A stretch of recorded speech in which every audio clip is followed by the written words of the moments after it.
بسم اللہ الرحمن الرحیم۔ السلام علیکم ورحمۃ اللہ وبرکاتہ۔ حکیم داؤد احمد خان اپنے یوٹیوب چینل خان 78 دواخانہ داؤد میں آپ سب دوستوں کو خوش آمدید کہتا ہے، اور میں امید کرتا ہوں کہ آپ سب خیریت سے ہوں گے۔ آج میں جو آپ کو آسان سے آسان نسخہ دینے والا ہوں وہ خصوصاً ماؤں، بہنوں، بیٹیوں اور عورتوں کے لیے ہے۔ مرد حضرات بھی اسے استعمال کر سکتے ہیں، انشا اللہ تعالیٰ ان کو فائدہ ہوگا، لیکن بلخصوص جو ہے وہ خواتین کے لیے ہے۔ ایسی مائیں، بہنیں، بیٹیاں جو لاغر ہیں، کمزور ہیں، سست ہیں اور کام کرنے میں تکلیف محسوس کرتی ہیں، اور ان کا جسم جو ہے وہ بہت ہی کمزور ہے، تو وہ عورتیں اس نسخہ کو ضرور بنائیں۔ انشاء اللہ تعالیٰ اس کے استعمال کرنے سے وہ صحت مند اور طاقتور ہو جائیں گی۔ اس سے پہلے کہ ہم نسخہ کی طرف چلیں،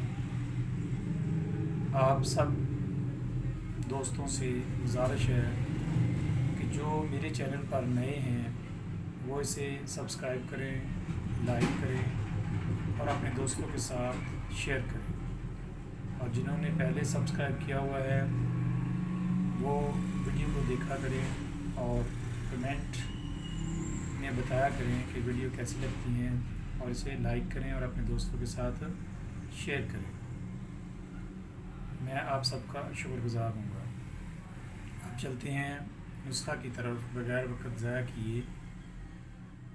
نسخہ میں آپ نے لینی ہے اسرنگ ناگوری۔ آپ لے لیں اسرنگ ناگوری جو ہے وہ 50 گرام آپ لے لیں، اور دوسرے نمبر پر آپ لیں گے سالب مصری، یہ بھی آپ 50 گرام لے لیں، اور تیسری چیز جو ہے وہ ہے کلونجی، اس کا وزن آپ لیں گے 20 گرام۔ ایسی مائیں، بہنیں، بیٹیاں جو حاملہ ہیں وہ اسے نہ استعمال کریں، باقی تمام جو لاغر اور کمزور ہیں وہ اسے بنائیں اور استعمال کریں۔ یہ صرف 3 چیزیں ہیں، میں دوبارہ بتا دیتا ہوں۔ اسرنگ ناگوری ہے، آپ لیں گے 50 گرام، سالب مصری ہے، آپ لیں گے 50 گرام، اور کلونجی ہے، سیاہ رنگ کی ہوتی ہے۔ آپ صلی اللہ علیہ وسلم نے فرمایا کہ کلونجی میں ہر بیماری کے لیے شفا ہے، ما سوائے سام کے، یعنی کہ موت کے علاوہ کلونجی میں ہر بیماری کے لیے شفا ہے۔ تو آپ اس کو کوٹ چھان کر گرائنڈر میں باریک کر لیں، اس کا پاؤڈر کر لیں۔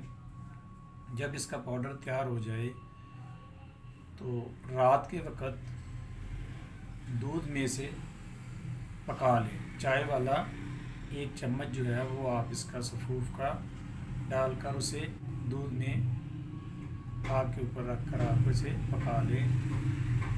جب یہ گاڑھا سا ہو جائے تو آپ اسے کھا لیں۔ تو انشاء اللہ تعالیٰ ایسا کرنے سے آپ کی صحت بہتر ہوگی اور آپ طاقتور بھی ہوں گے۔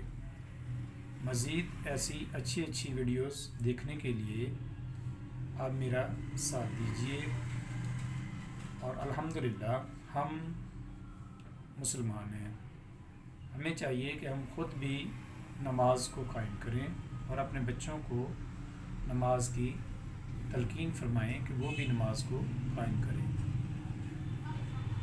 اب میں آپ سے اجازت چاہتا ہوں اس دعا کے ساتھ: ربنا آتنا فی الدنیا حسنۃ وفی الآخرۃ حسنۃ وقنا عذاب النار۔ السلام علیکم ورحمۃ اللہ وبرکاتہ۔